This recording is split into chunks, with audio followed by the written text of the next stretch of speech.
Hey everyone, it's me again coming on.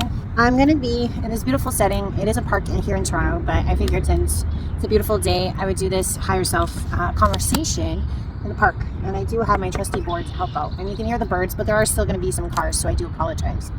But what I wanted to talk to you guys about is how we can understand what the higher self is, because the primary factor that we all have to understand is that the higher self is you. Okay, so once someone can understand that concept, that it is you, it's not an exterior force, it's not an exterior entity. It's basically, if you were to see yourself as one larger oversoul, okay, one bigger you, the ultimate you, this starts to get a little easier, because when they say the word higher, what we're really challenging is the emotional ties we have to our thought processes. Okay, so I'm going to just wipe my board here. So we've established it's you. It's a higher version of you. Now, this is also what people could see dimensionally, physically higher. They are larger in nature, but I don't want to go into all of that. I just want to make this make most sense for anyone who's trying to figure out how to tap into themselves better, or how to tap into the higher dimensional thought processes that is needed to tap into your higher self, higher selves. You've got you all the way down here in the 3D. You're part of this larger oversoul, let's just say, okay?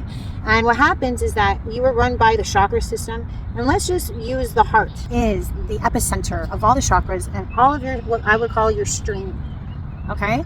Now this stream is what, the Buddhists would call the middle path. So why one wants to go through the middle path to attain that enlightenment with their higher self is because it is the easiest way. But if you need to see both sides to understand the full prospectus of what this is, I'm going to displace this in a way, like let's say this is a 4th dimensional self, this is a 5th dimensional self, 6, 7, 8, 9, 10, 11, and let's just stop it at 12, okay?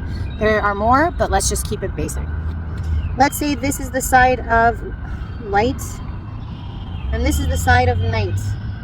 I use these understandings because we live in a dual society. We live in a dual natured consciousness. So what this means is that the night side, or if you could look at it as like the moon, and the other one over here is the sun, right? There are many facets and emotions that are placed upon both sides. Now, what you have to understand is, like I said, because we're human, we get a lot of thought processes going on in our minds all the time. And the thing that makes the difference is how do we attach the emotions we are feeling to the thought processes that we are having, okay? So, for example, you could see like lower-ended emotions, and the reason why I call them lower is because they bring you vibrationally lower. And higher-ended is on this side. But you cannot have both. Okay, you cannot be totally zen, totally blissed, totally happy all the time. It is quite impossible in a dual natured world. But what I do want to say, and the same goes for the lower, you cannot stay in a lower headspace or a lower emotional space for very long before you become things like depressed. Okay, so when you're dealing with the higher self, you have to understand that all of your versions of self. Now, you can understand that I'm a 3D being, you are a 3D being. Now, what changes is not the body per se. It's the consciousness. It's like, if you could think of like this 3D person here with a thought bubble, how far up this can the thought bubble go? What type of consciousness level does the thoughts pertain to? What emotional background do the thoughts absorb or feel? So this is really important. So like, let's say, for example, when you think about 4D, there's going to be a staggerization through what we would call, and someone call this the Kundalini system. It's up to you, because we all have Kundalini running through our spine. It's similar to the same corded version of this larger oversoul. If you could, the higher selves, I guess you could see as like formulations of this spine. Okay, so what happens is, like, let's say, for example, you have dimensional beings that are both on the night and the light side, because I've told you fundamentally all of these aspects of you are you. And what happens is, like, you would have one on the dark side, one on the light side, one on the dark side, one on the light side.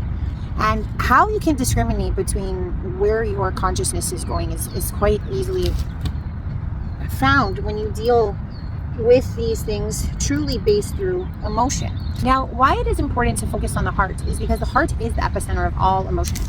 It is the epicenter of our Kundalini system. It is the epicenter. If you think about all the different valves that come out of a heart, there are 7. And if you could think of it as like it is the hub or the house for all of the chakras.